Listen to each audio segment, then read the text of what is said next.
10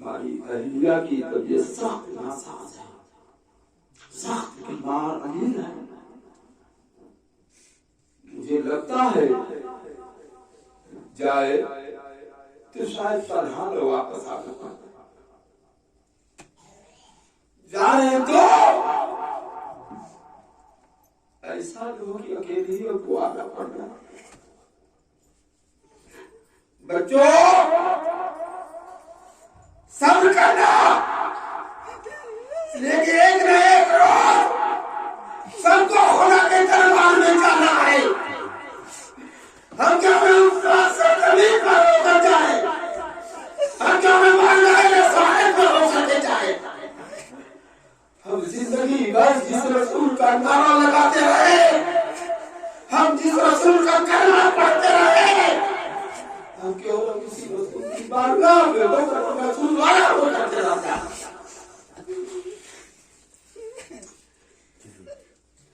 ایک بار دنیا کرنے جاتی، عمرہ میں جاتی، گئے چلے آئے، ایک دوبارہ گئے چلے آئے، دو حج ہو گیا. اللہ کے رسول فرماتے ہیں جو حج و عمرہ کی نیت سے نکلا ہے، اگر راستے میں اس کا وصال ہو گیا تو قیامت تک ہر سال اس کا حج و عمرہ ہوتا ہے، قیامت تک اس کا حج و عمرہ ہوتا رہے گا. ہو سکتا ہے رب ذوالجلال ہماری یا ہماری اہلیہ کے حق میں قیامت تک کے لیے عمرہ کا ثواب لکھ دیا. لیکن میں یہ دعا کراؤں گا آپ لوگوں سے، آپ لوگ یہ دعا کرائیے کیجئے، اے خدا اگر تجھے اٹھانا ہے یہاں سے سلامتی کے ساتھ لے کر چلا جائے. جو عمرہ کے ارکان ہے اس کو تو پورا کرا دے تاکہ ہم اس کی وجہ سے گناہوں سے پاک و صاف ہو جائے. میرے رب نے فرمایا امن حج البیت واعتمر فلا جناح علیہ، جس نے حج کیا یا عمرہ کر لیا فلا جناح علیہ، اس کے اوپر کوئی گناہ نہیں، کوئی گناہ نہیں. یا اللہ تو ہمارے عمرہ کو مکمل کرانے کے بعد اپنے رسول کی بارگاہ میں ہمیں اٹھا لینا.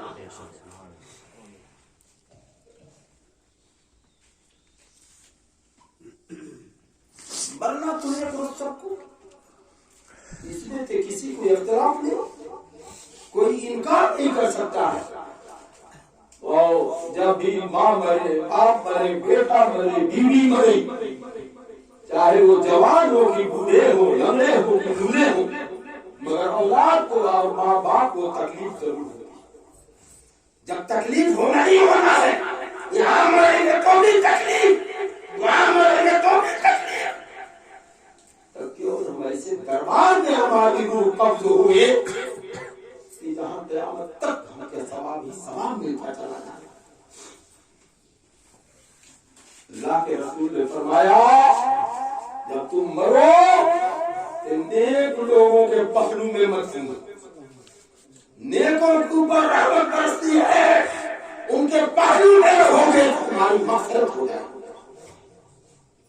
وہاں صحابہ کرام ہیں، صحابہ کرام کے مزارات جنت البقیہ میں ہے.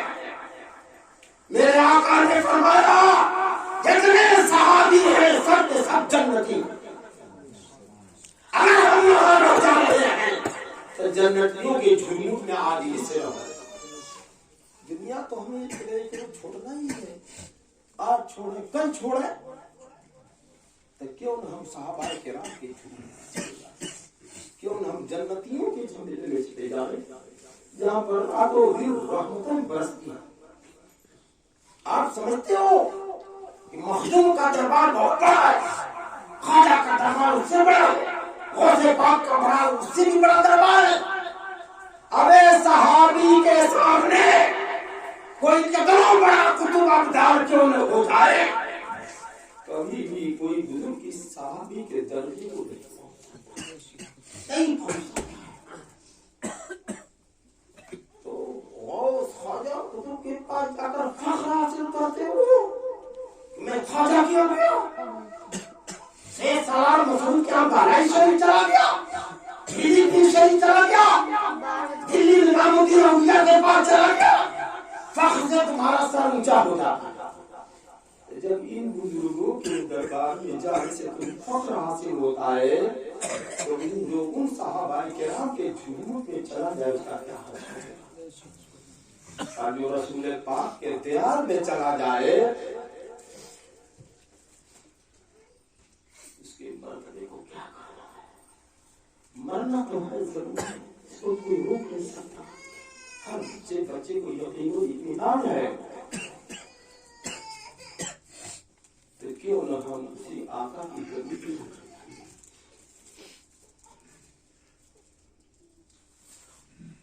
اگر میں وہاں سے لوٹ آیا تو مجھے افسوس کے ساتھ یہی کرنا پڑے گا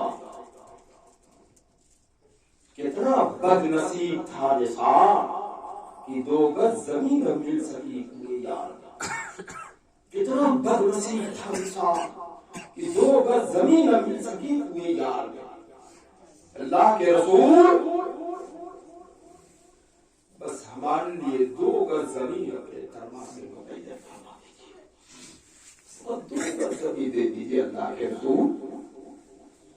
ہمیں کسانی گھر زمین نہیں چاہیے, ہمیں بلڈنگ بنانے میں زمین نہیں چاہیے. اللہ کے رسول 2 گز زمین اپنے قصر ناز میں, اپنے دیار میں, اپنے علاقے میں چلائے. ورنہ زمانہ مجھے بد نصیب کہے گا کہ آقا کے دربار میں گیا 2 گز زمین نہ لے سکا. اس لیے جانا اور بات ہے, رہنا اور بات ہے. دوسری بات یہ رہی کہ محبت کسی سے کی نہیں جاتی. محبت کرنے والا تو عاشق ہوتا ہے, اس کو عشق ہوتا ہے, دنیاوی عشق ہوتا ہے. محبت کی نہیں جاتی ہے, محبت ہو ہی جاتی ہے. سارے لوگوں نے مکہ نہیں دیکھا ہے, مدینہ نہیں دیکھا, صحابہ کو نہیں دیکھا, مگر مومن کے بچے کے دل میں مدینے کی عقیدت ہے, مکے کی محبت ہے, صحابہ کرام کی عقیدت ہے, اس سرزمین کی چاہت ہے. کاش اللہ کو ہمیں اس سرزمین پر بلا لے گا. یہ ہم نے دیکھا نہیں, کبھی قدم نہیں رکھا, مگر مدینے والے سے ہمیں محبت ہے, مکے والوں سے ہمیں عقیدت ہے. یہ محبت ہم نے کیا نہیں ہے, قدرت کی جانب سے عقیدت محبت ہمارے دل میں ڈالی گئی. محبت کی نہیں جاتی ہے, محبت آٹومیٹک پیدا ہو ہی جاتی ہے. اس لیے یہ چند الفاظ ہم نے آپ حضرات کو خوش گزار کر دیا, اور صبح انشاءاللہ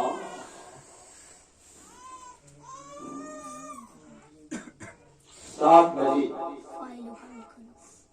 ہماری اہلیہ کے ساتھ اس سرزمین کے لیے روانگی کا ارادہ ہے. میں پھر اس جملے کو دوہرا دینا چاہتا ہوں, اے لوگوں, اگر مجھ سے کسی قسم کی کوئی تکلیف, کوئی خطا, کوئی غلطی, کوئی سرزد ہو گئی ہو, خدا کا واسطہ دیتا ہوں تم لوگ اسے معاف کر دیں. جب میں تمہیں چھوڑ سکتا ہوں تو میں خدا کے دربار میں جا رہا ہوں, اور اگر آپ لوگوں سے بھی مجھے کبھی کوئی اجرا رسانی ہوئی ہو, میں اسے دل سے میں اسے معاف کرتا ہوں, اور یہ اللہ تو بھی میرے طرف سے معاف فرما دے. اور انشاءاللہ جن لوگوں نے کہا ہے, نہیں کہا ہے, میں سب کے لیے دعائیں کروں. اگر زندہ رہا مقصد میں مدینے میں تو سب کے لیے مکے میں تو وہ دعا قبول ہوتی ہے کہ سبحان اللہ. ابراہا نے جس کو چڑھائی کیا تھا خانہ کعبہ کو ڈھانے کے لیے، عبد المطلب نے کیا کیا؟ سب کو بھگا دیا، بھاگو پہاڑ پر، بھاگو پہاڑ پر، بہت بڑا لشکر آیا ہے ابراہا کا، خانہ کعبہ کو صبح ڈھا دے گا. سب کو پہاڑی پر چڑھا دیا. عبد المطلب سرکار کے دادا رات میں گئے، جناب کعبہ کو پکڑ لیا. رات بھر عبد المطلب روتے ہیں. یہ خدا وہ بادشاہ ہے، اس کے پاس کافی وہ ہتھیار ہے، ساز و سامان ہے. یہ خدا میں اس کا مقابلہ نہیں کر سکتا. یہ خدا یہ تیرا گھر ہے، تو ہی بچا سکتا ہے، تو ہی بچا سکتا ہے میرے بس سے. عبد المطلب رات بھر خانہ کعبہ کا غلاف پکڑ تو اس کو لپٹ کر کے ہوتے گئے. جب صبح ہوئی عبد المطلب بھی خانہ کعبہ کو چھوڑ خالی کر دیا. اب ابراہا کا لشکر آیا. جب ابراہا کا لشکر چلا ہے خانہ کعبہ پر چڑھائی کرنے کے لیے، ایک میل دور ہی تھا. اسی کو قرآن نے کہا الم تر کیف فعل ربک باصحاب الفیل الم یجعل کیدہم فی تضلیل وارسل علیہم طیرا ابابیل ترمیہم بحجارۃ من سجیل فجعلہم کعصف مأکول. رب نے غیبی انتظام کیا، ابابیل پرندوں کو بھیجا اور ان کے ساتھ 3 کنکریاں کی 2 پنجوں میں تھی، پھونک میں تھی. جب وہ لے کر چلی ہے آسمان کالا ہو گیا اور ان کی چوٹ سے سب پر نام لکھا رہتا تھا. اور وہ کنکری اسی آدمی کے سر پر گرتی جس کا نام کنکری پر تھا، اور وہ جو یہاں سے گرتی تھے چھیدتے ہوئے سیدھے نیچے چلی. تو رب تبارک و تعالیٰ نے خانہ کعبہ کو جو بچایا ہے حضرت عبد المطلب کی دعا سے بچایا. یہ خانہ کعبہ تو وہ ہے، قرآن نے کہا ھذا بلد امین، یہ تو بلد امین ہے. خانہ کعبہ میں ایک چیونٹی مچھر کو بھی مارنا جائز نہیں. مچھر کاٹ رہا ہے اس کو اڑا دیا، مکھی کاٹ رہی ہے اڑا دیا ہے. اس کو مارنے کے اس کو دم دینا پڑے گا، کون دینا پڑے گا؟ اس کا جزیہ اور اس کا بدلہ تمہیں دینا پڑے گا. ایک ذرے کی برابر گناہ نہیں وہاں کیا جا سکتا ہے، کسی کو ایذا نہیں پہنچایا جا سکتا ہے. وہ بلد امین ہے، معمون شہر ہے، وہاں پر عمل ہے خدا کی طرف سے. اور جو خانہ کعبہ میں گھس جائے، کتنا بڑا ملزم ہو، ابے قتل کر کے جائے خانہ کعبہ کے حدود کے اندر چلا جائے تو وہاں کی حکومت کو جرات نہیں ہے اس کو کھینچ کر کے مار دے. اس کو مارا نہیں جا سکتا خانہ کعبہ کے حدود کے اندر، اسے قتل نہیں کیا جاتا چاہے جتنا بڑا بھی مجھے. اس لیے وہ شہر امین ہے، بلد امین. وہاں والتین والزیتون وطور سینین وہذا البلد الامین. میرا رب تعالیٰ فرماتا والتین، انجیل کی قسم، والزیتون، زیتون کی قسم، وطور سینہ اور طور سینہ کی قسم، وہذا البلد الامین، اور اس شہر مکہ کی قسم. 4 قسم رب نے ایک بار کھایا. 4 کی قسم کھانے کی وجہ کیا ہے اس کو کیا بتاؤں؟ جس کو اللہ توفیق دے. میں نے اس پر پوری تفصیل لکھ دیا ہے اور علم ترغیب پر بھی پوری تفصیل لکھ دیا ہے. اللہ جس کو توفیق دے وہ ہماری کتابوں کا لے کر مطالعہ کرے، ساری باتیں اور اس میں آئینہ کی طرف چھپی. لہذا اب میں اپنی گفتگو ختم کرتا ہوں. اب مفتی صاحب قبلہ کی باری آ رہی ہے، 10 منٹ تبرک کے لیے آئیے. میں جلدی سے ختم کر دے رہا ہوں. آخر دعوانا الحمدللہ رب العالمین.